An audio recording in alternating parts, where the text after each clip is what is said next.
Hand over your key cards, Leonard. You're redundant. Julian sneered across the mahogany table. I didn't argue. I simply slid the signed resignation acknowledgement across the glass and walked out into the rain. He had no idea that 48 hours later, three enterprise clients worth 82% of our company's entire valuation would terminate their contracts simultaneously. 24 years of sweat and precision don't compress easily into a cardboard box.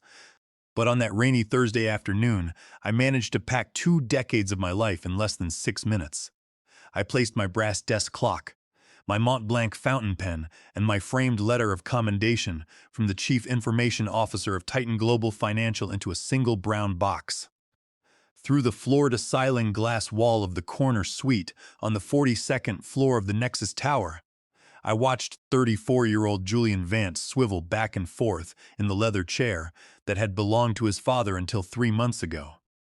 Julian was wearing a tailored Italian suit that cost more than my first car, swirling a glass of sparkling water with the smug satisfaction of a man who believed he had just executed the shrewdest corporate maneuver of his brief career.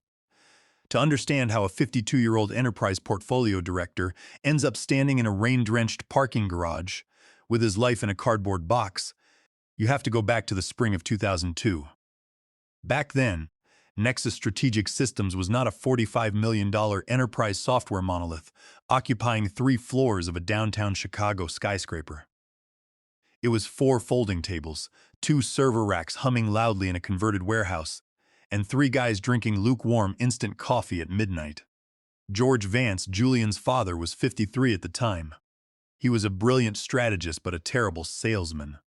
He knew how to architect database middleware, but he couldn't pitch an enterprise contract to save his life. I was 28 years old when George hired me as the founding client portfolio architect. Over the next 2 decades, while George focused on software engineering, I lived out of a leather carry-on bag. I spent 24 years building every major institutional relationship Nexus possessed. I personally flew to New York, Charlotte, and Houston, pitching to chief risk officers, negotiating master services agreements, and drinking terrible airport coffee while rewriting integration protocols on napkins. By January 2026, Nexus had grown into a powerhouse generating $45 million in annual recurring revenue. But corporate numbers can be deceiving if you don't look closely at the concentration of risk.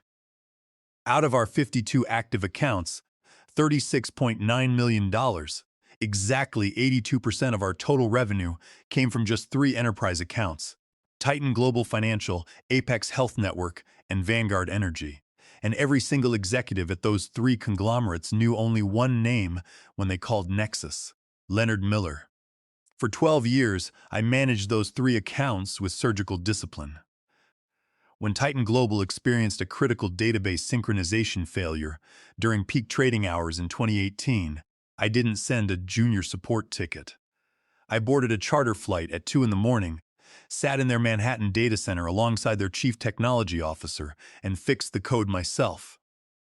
When Apex Health needed customized compliance routing to satisfy federal patient data mandates under HIPAA, I spent 3 weeks restructuring our middleware architecture to ensure zero data leakage. They didn't trust Nexus because of the shiny corporate logo on the building. They trusted Nexus because Leonard Miller stood behind every line of code and every SLA guarantee. That trust was precisely why George Vance agreed to my executive incentive agreement in 2018. Under that contract, if Nexus ever underwent a change of control or private equity acquisition, I was guaranteed a 2.25% transaction bonus.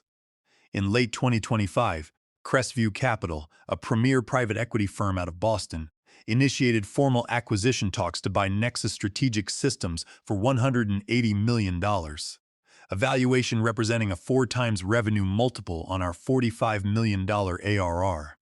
My closing bonus on that deal was exactly $4 million, payable on September 15, 2026, the day the final signatures were scheduled to be executed, including my standard baseline severance and accumulated equity vesting. That $4 million was my retirement fund. It was the reward for 24 years of 80-hour work weeks, missed family dinners, and relentless dedication. Then George Vance turned 71 in November 2025 and announced his retirement to non-executive chairman of the board. Instead of appointing a seasoned chief operating officer to run the transition, George handed the executive reins to his son, Julian Vance. Fresh out of a 2-year stint at a boutique private equity firm where his primary skill was reading balance sheets without understanding operational reality, Julian walked into headquarters with a single goal: maximize short-term EBITDA to look like a genius before the Crestview Capital deal closed. Julian immediately brought in Chadwick Palmer, a 38-year-old chief revenue officer whose entire management philosophy consisted of corporate buzzwords and aggressive cost-cutting. Chadwick looked at Nexus not as an ecosystem built on deep client trust, but as a cash machine with unnecessary overhead. And to Julian and Chadwick, my $280,000 base salary, my senior staff overhead, and above all, my $4 million acquisition closing bonus looked like a giant target on their balance sheet. What Julian and Chadwick failed to realize was that corporate contracts are written on paper, but enterprise business is executed on trust and bulletproof legal clauses. And back in 2014, after a chaotic corporate restructure at Nexus, I had insisted on inserting a very specific, non-negotiable clause into the master services agreements of Titan Global, Apex Health, and Vanguard Energy. It was known in corporate law as Clause 14B, the Keyman Portfolio Protection Rider. Julian thought he was playing a high-stakes game of corporate chess, where he could simply wipe a senior executive off the board and pocket $4 million. He had no idea that the moment he pushed my piece off the board, he triggered a structural landmine that would dismantle his entire empire before the ink on the Crestview Capital audit had even dried. The ambush took place on Thursday, August 20th, 2026, at precisely 2 o'clock in the afternoon. The acquisition deal with Crestview Capital was 3 weeks away from its scheduled closing date of September 15th. The private equity auditors had already completed 80% of their financial diligence in the preliminary room on the 41st floor, leaving only the final executive sign-offs and key account contract verifications. I received a calendar invite at 1:45 p.m. titled Strategic Alignment Review, scheduled in the Grand Executive Boardroom on the 42nd floor. When I walked into the room, Julian Vance was seated at the head of the 20-foot mahogany conference table. To his right sat Chadwick Palmer, holding a thick blue folder with a smirk that was poorly disguised as professional concern. Beside Chadwick sat a junior corporate attorney named Donald Henderson, who looked visibly uncomfortable and avoided eye contact as I walked in. "Sit down, Leonard," Julian said, pointing casually toward a leather chair opposite him. He didn't offer coffee or ask about the quarterly report for Titan Global that I had submitted earlier that morning. I pulled out the chair and sat down, placing a black leather folder on the glass table. "Good afternoon, Julian." "Chadwick, what's on the agenda?" Julian leaned forward, resting his forearms on the table. "We're streamlining operational structures ahead of the Crestview transaction, Leonard.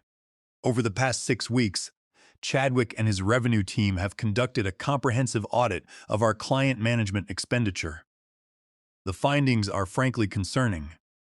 Your department's overhead, key account client entertainment budgets, and specialized dedicated technical staff are 14% over historical corporate benchmarks." Chadwick tapped the blue folder. "In short, Leonard, your account management model is outdated and bloated. You've spent 24 years convincing my father that these institutional clients require white-glove executive handholding. But we're running a modern enterprise SaaS company now. Titan Global, Apex Health, and Vanguard Energy don't care who answers the phone when they have an integration ticket. They care about software functionality. We can transition all 3 accounts to our regional offshore client management hubs in Manila and Warsaw at 20% of your current operating cost." I looked at Chadwick, then turned my gaze to Julian. Titan Global alone processes $2.8 billion in daily financial transactions through our custom middleware engine. Apex Health routes 30 million electronic health records across 42 hospital networks through our HIPAA-compliant API bridge. They don't log web tickets, Chadwick. When their automated data pipeline experiences a latency spike above 50 milliseconds, their chief information officer calls my direct cell phone. If you hand those accounts to an offshore ticketing queue, you will break SLAs within 72 hours. Julian chuckled, a dry, condescending sound that echoed in the quiet boardroom. That's where you're wrong, Leonard. You've built a cult of personality around yourself to justify a $280,000 base salary and an absurd transaction bonus. You think you're indispensable. But the truth is, clients stay for the Nexus software logo and our intellectual property, not for an aging account director who spends half his time on planes. Julian slid 2 copies of a legal document across the mahogany surface. I didn't need to read past the header to know what it was: Notice of Immediate Corporate Redundancy and Severance Waiver. Here's the reality, Leonard, Julian said, his tone turning cold and transactional. Under Section 8 of your executive incentive contract, transaction bonuses are contingent upon active employment at the exact moment of transaction execution on September 15th. Today is August 20th. We are eliminating your position effective immediately due to structural corporate redundancy. If you sign this voluntary separation agreement right now, we will offer you a lump sum severance of $50,000 in exchange for a full waiver of all equity claims and bonus rights. And if I refuse to sign? I asked quietly. If you refuse, Chadwick interrupted, leaning over the table, we will terminate you for cause based on willful budget inflation and failure to implement corporate cost-cutting mandates. You'll leave with 0 severance, 0 bonus, and a mark on your record that will ensure you never consult an enterprise software again. Take the 50 grand, Leonard. Take your golden parachute and go buy a sailboat. I sat in silence for a few seconds. Donald Henderson, the junior legal counsel, shifted uncomfortably, tapping his pen against his pad. Julian smiled, convinced he had backed a veteran executive into a corner. He thought I would panic, raise my voice, threaten to sue, or beg for my $4 million bonus. He didn't realize that when a man spends 24 years drafting high-stakes enterprise contracts, he doesn't panic when an amateur tries to run a bluff. He simply evaluates the board state. I reached into my inner jacket pocket, pulled out my Mont Blanc fountain pen, and unscrewed the cap. I picked up the Notice of Immediate Corporate Redundancy. I didn't touch the voluntary separation agreement or the $50,000 waiver. I turned to the final page of the formal corporate termination notice. You're confirming that this termination is executed under Julian Vance's authority as Executive Vice President of Corporate Operations, effective August 20th, 2026, without cause? I asked, looking Julian dead in the eye. That's correct, Julian smirked. Position eliminated, effective immediately. Hand over your keycard, corporate laptop, and building access pass to security on your way out. I signed the acknowledgement of receipt on the corporate termination copy, dated at August 20th, 2026, at 2:15 p.m., and slid the signed copy back to Julian. I kept the original notice in my leather folder. Understood, I said softly. I stood up, buttoned my navy suit jacket, picked up my leather folder, and walked out of the executive boardroom. I didn't slam the door. I didn't raise my voice. I walked down to my 42nd floor corner office, packed my personal items into a brown cardboard box, handed my corporate keycard and laptop to the bewildered security guard at the turnstile, and rode the elevator down to the basement parking garage.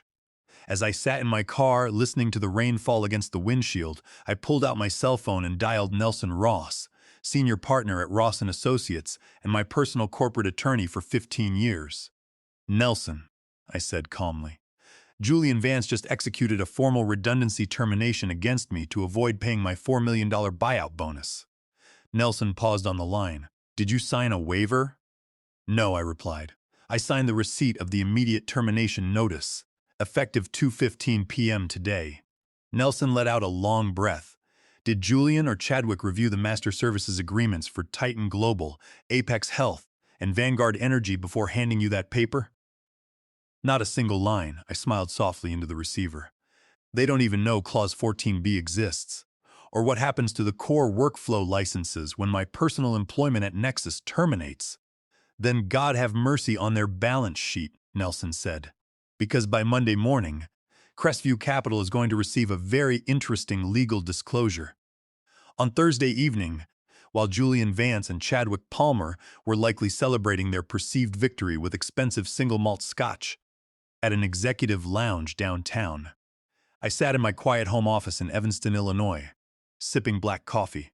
Spread across my mahogany desk were 3 leather-bound volumes containing the original signed master services agreements for Titan Global Financial, Apex Health Network, and Vanguard Energy.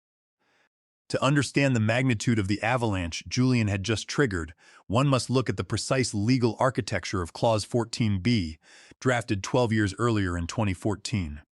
Back in 2014, Nexus was competing against 2 massive global consulting firms for Titan Global's transaction routing contract, a deal worth $12 million annually. Titan's chief information officer at the time, Jeffrey Montgomery, was hesitant to sign with a mid-sized firm like Nexus. He knew that enterprise software companies frequently got bought out by private equity firms, stripped of their top engineering talent, and turned into low-cost maintenance shells. To secure Titan's signature, I personally structured Clause 14b, the Keyman Portfolio Protection Rider. It was an explicit, ironclad legal covenant embedded into Section 14 of the Master Services Agreement. It stated, in the event that Leonard Miller ceases to be actively employed by Nexus Strategic Systems as the designated Keyman Executive Director for any reason, whether voluntary or involuntary, the client shall retain the immediate, unalienable right to terminate this master services agreement upon written notification within 30 days without financial penalty, early termination fee, or operational liability. Furthermore, all non-exclusive enterprise sublenticels granted hereunder shall be subject to immediate tenure review under United States copyright law, Title 17, Section 106. That wasn't all. In 2015, when Nexus developed the real-time API workflow orchestration engine that allowed Vanguard Energy and Apex Health to route complex data feeds without middleware latency, George Vance didn't have the internal R&D budget to fund the patent filing and proprietary server architecture. I personally invested $350,000 of my own capital through my personal holding company, Miller Infrastructure IP LLC, to fund the patent, U.S. Patent Number 9842104, and custom code architecture. In return, George Vance executed an exclusive enterprise licensing sublicense between Miller Infrastructure IP LLC and Nexus Strategic Systems. Under Section 4.2 of that patent licensing agreement, Nexus was granted the right to deploy the orchestration engine to its enterprise client portfolio strictly on one condition: that Leonard Miller personally maintained chief supervisory authority over the deployment. If Leonard Miller's employment at Nexus was terminated without cause, the enterprise sublicense entered an automatic 30-day revocation window, after which all operational rights reverted exclusively to Miller Infrastructure IP LLC.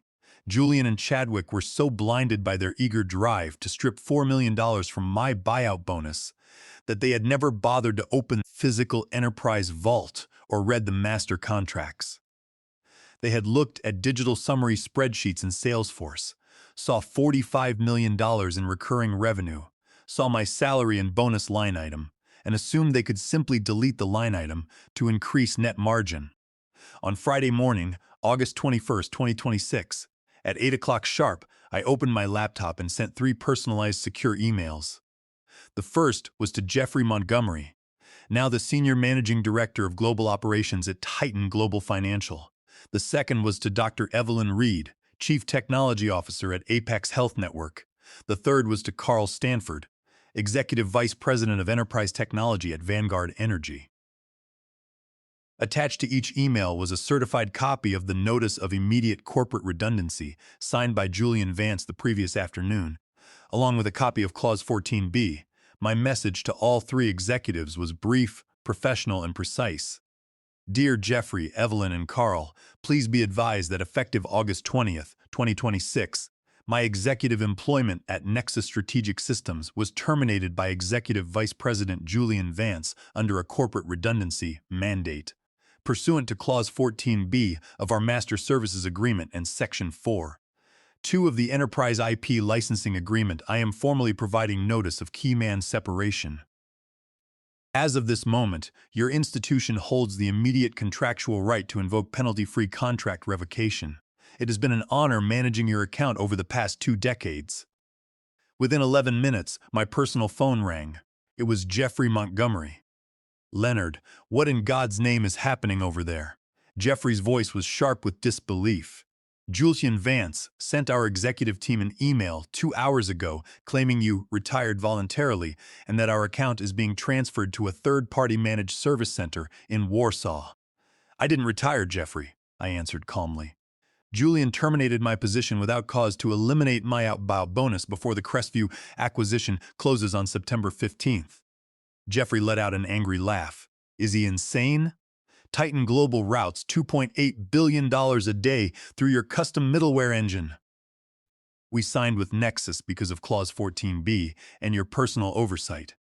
I'm calling our corporate legal counsel right now. We are invoking Clause 14B immediately and serving Nexus with formal contract revocation on Monday morning. By 11:30 a.m. on Friday, Dr. Evelyn Reed and Carl Stanford had reached similar conclusions. All 3 enterprise clients, representing $36.9 million out of Nexus's $45 million annual revenue, 82% of the company's entire income stream, instructed their legal departments to draft immediate contract termination notices under Clause 14B. Simultaneously, at 12 o'clock noon, my attorney Nelson Ross dispatched a formal certified legal disclosure to the Boston headquarters of Crestview Capital, addressed directly to Senior Managing Director Richard Sterling, the lead partner overseeing the $180 million acquisition of Nexus Strategic Systems. The disclosure letter outlined the immediate key man separation, the pending revocation of 82% of Nexus's revenue, and the automatic 30-day patent sublicense termination of the core workflow orchestration engine under 17 U.S.C. 106. The fuses had been lit on every corner of the corporate board. All Julian Vance and Chadwick Palmer had to do now was wait for Monday morning. Monday morning, August 24th, 2026, began like any other crisp late summer day in downtown Chicago. Julian Vance arrived at the Nexus Tower at 8 o'clock in a brand new custom-tailored suit, brimming with executive confidence. He had scheduled a 9 o'clock celebratory breakfast with Chadwick Palmer to review the revised EBITDA projections that reflected the elimination of my salary and $4 million acquisition bonus. They had barely finished pouring their first cups of coffee when the corporate world came crashing down around their ears. At 8:15 a.m., 3 process servers entered the 42nd floor reception area simultaneously. They delivered 3 formal registered legal filings addressed directly to Julian Vance, Executive Vice President of Corporate Operations. The first filing was from the legal department of Titan Global Financial, serving formal notification of immediate contract revocation under Clause 14B of their Master Services Agreement, pulling $14.2 million in annual recurring revenue off the books.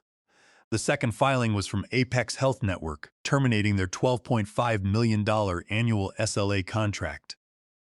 The third was from Vanguard Energy, revoking their $10.2 million agreement. In a span of less than 20 minutes, $36.9 million out of Nexus's $45 million annual revenue was legally wiped out. 82% of the company's enterprise business had vanished. Before Julian could even process the 3 legal filings, the elevator doors opened at 9 o'clock sharp. Out stepped Philip Grant, Senior Managing Director of M&A at Crestview Capital, accompanied by 3 senior auditors and Crestview's lead corporate litigation counsel. They didn't smile, and they didn't head to the preliminary diligence room on the 41st floor. They marched straight into Julian's office without knocking. Philip Grant slammed a 30-page document onto Julian's desk.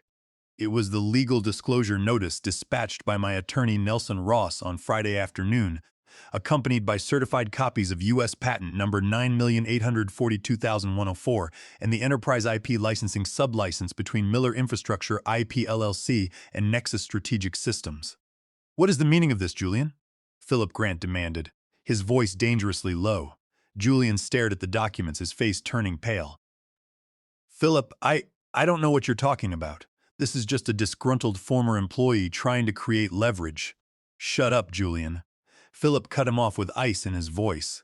We just received formal notices from Titan Global, Apex Health, and Vanguard Energy confirming that they have invoked Clause 14B keyman contract terminations because you fired Leonard Miller 4 days ago. On top of that, your company's core software orchestration engine, the very asset we were paying $180 million for, is owned under patent by Leonard's private LLC, and your sublicense was automatically revoked the moment you terminated him without cause. Chadwick Palmer tried to intervene, his voice trembling. Mr. Grant, our offshore team in Warsaw can easily absorb the client workflow architecture within. Your offshore team doesn't own the patent, Mr. Palmer, Philip Grant shouted, slamming his fist on the desk. Without Leonard Miller, without those 3 client accounts, and without that IP license, Nexus is not worth $180 million. It's an empty shell with $8.1 million in low-margin secondary accounts. Under Section 6, 2 of the M&A purchase agreement, Crestview Capital is formally freezing the transaction immediately due to a material adverse effect and breach of executive warranty. The acquisition is off. By 10:30 a.m., emergency alarms were ringing across the entire corporate structure. George Vance, the 71-year-old founder and chairman of the board, was summoned from his suburban residence. When George walked into the 42nd floor boardroom and saw the 3 contract revocation notices alongside Crestview Capital's formal buyout freeze, he nearly collapsed into a chair. "You did what?" George bellowed at Julian, his face flushed red with rage. "You fired Leonard Miller, the man who built 80% of this company over 24 years? The man whose name is embedded into Titan Global's master enterprise contracts? Father, he was taking $4 million out of the deal." Julian stammered, sweating profusely through his Italian collar. "Chadwick said we could streamline the overhead. Chadwick is an idiot who has been here for 5 months. George roared, pointing a trembling finger at the terrified chief revenue officer. Leonard Miller held the keyman covenants and the core patent licenses. You just destroyed a 24-year enterprise company in 4 days. Between 11:30 a.m. and 12:45 p.m., my personal cell phone lit up with 14 missed calls from Julian Vance, 6 missed calls from George Vance, and 8 urgent emails from Chadwick Palmer offering an immediate emergency reconciliation meeting. I let every single call go to voicemail while I sat on my back patio, drinking tea and reading the morning newspaper. Finally, at 1:15 p.m., I picked up the phone on Julian's 15th call. "Leonard, oh God, Leonard, thank goodness you answered." Julian was breathing heavily, his voice entirely stripped of the arrogant condescension he had displayed 4 days earlier. "Leonard, there's been a catastrophic miscommunication. Chadwick and I reviewed the filings. We want to immediately reinstate you. We will double your base salary to $560,000 and $60,000, restore all your executive privileges, and give you an immediate $500,000 retention bonus today. Just call Jeffrey Montgomery and tell him Titan Global is withdrawing their revocation." I took a slow sip of my tea before answering. "Julian," I said softly, my voice calm and steady, "you didn't make a miscommunication. You signed a formal corporate redundancy notice to steal $4 million of my earned retirement bonus. You called me redundant. You told me clients stay for your logo, not for my work." "Leonard, please," Julian pleaded, sounding on the verge of tears. "My father is threatening to strip my equity. Crestview frozen the buyout. What do you want? If you, your father George, Chadwick Palmer, and the entire board of directors want to discuss the future of Nexus Strategic Systems," I replied coldly, "you will bring your corporate litigation counsel to the office of Ross & Associates tomorrow morning at 10 o'clock a.m. and tell your legal team to bring a very thick checkbook." I hung up the phone and closed my eyes, enjoying the peaceful quiet of the afternoon rain. The confrontation on Tuesday, August 25th, 2026, took place in the Grand Corner conference room of Ross & Associates on the 30th floor of the Michigan Avenue Legal Tower. At 5 minutes before 10 o'clock a.m., the doors opened and the Nexus delegation walked in. George Vance looked 20 years older than he had 6 months ago, his face lined with deep exhaustion. Beside him stood Julian Vance, looking utterly defeated, his arrogant posture replaced by slumping shoulders. Chadwick Palmer walked in behind them, clutching a briefcase, looking like a man who knew his career in enterprise software was officially over. Accompanied by their lead corporate litigation counsel, Lyle Baxter. They took their seats across the polished glass table from Nelson Ross and me. Nelson didn't waste time with corporate pleasantries. He placed a bound 50-page legal restructuring agreement on the center of the table. "Gentlemen," Nelson began, his voice calm, firm, and authoritative. "We are here because Julian Vance and Chadwick Palmer committed egregious fiduciary negligence under Delaware General Corporation Law, Section 141, by executing an unauthorized redundancy termination against Mr. Miller without reviewing master-client contracts or IP licensing covenants. They destroyed $36.9 million in annual recurring revenue and triggered a transaction freeze on a $180 million acquisition. We have prepared an ironclad master settlement and restructuring agreement." Lyle Baxter, the corporate litigation attorney for Nexus, sighed heavily and looked at George Vance before turning to Nelson. "What are Leonard's conditions for saving the transaction?" Nelson tapped the settlement document. "First, immediate, formal termination for cause of Julian Vance and Chadwick Palmer from all executive and operational roles within Nexus Strategic Systems, accompanied by a complete forfeiture of their executive equity options for gross breach of fiduciary duty." Julian flinched, opening his mouth to protest. "Father, you can't let them." "Shut up, Julian," George snapped, slamming his palm on the table. "You brought us to the brink of bankruptcy in 4 days. Keep your mouth shut," Nelson continued without missing a beat. "Second, full payout of Leonard Miller's $4 million acquisition closing bonus under his 2018 executive incentive contract. Third, an immediate executive settlement payout of $1.5 million for bad faith wrongful termination and contractual breach. Fourth, the perpetual enterprise acquisition of Miller Infrastructure IP LLC's patent rights under U.S. Patent number 9,842,104 for an additional buyout fee of $2.5 million. That brings the total cash compensation due to Mr. Miller to $8 million, payable via certified wire transfer upon execution today." Chadwick Palmer gasped. $8 million? That's nearly 5% of the total acquisition price. That is the exact cost of your incompetence, Mr. Palmer, Nelson responded coolly. Fifth and finally, Leonard Miller will be appointed Interim Chief Executive Officer of Nexus Strategic Systems effective immediately, with full operational authority to manage the Crestview Capital transaction through its September 15th closing date. Upon signature, Mr. Miller will contact Jeffrey Montgomery at Titan Global, Dr. Evelyn Reed at Apex Health, and Carl Stanford at Vanguard Energy to withdraw their contract revocations and restore the $36.9 million revenue base. Nelson looked across the table. "You have 30 minutes to sign these terms.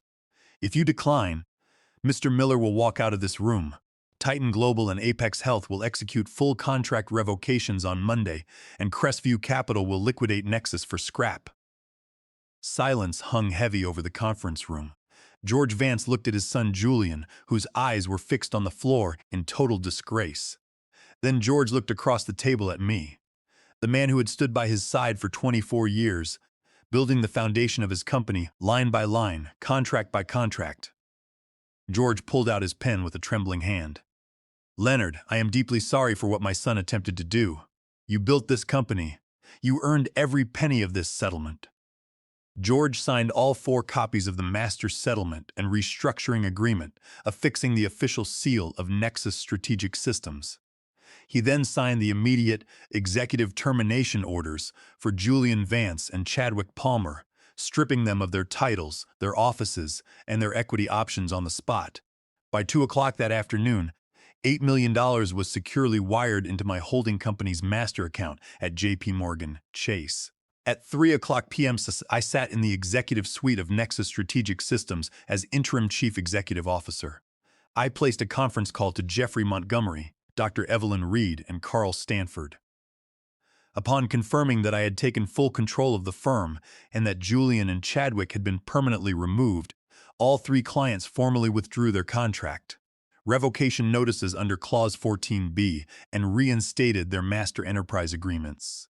On September 15, 2026, the $180 million acquisition of Nexus Strategic Systems by Crestview Capital closed seamlessly on schedule. At the closing ceremony in downtown Chicago, Philip Grant shook my hand warmly. "Leonard, you ran the cleanest corporate defense and restructuring I've seen in 30 years of private equity. If you ever want to run another portfolio company, Crestview will back you with $50 million. "Thank you, Philip," I smiled, shaking his hand. "But at 52, I think I'm ready to enjoy my retirement." Julian Vance and Chadwick Palmer were left disgraced in the corporate world. News of their catastrophic fiduciary failure spread quickly through Chicago finance circles, making them untouchable for any executive role.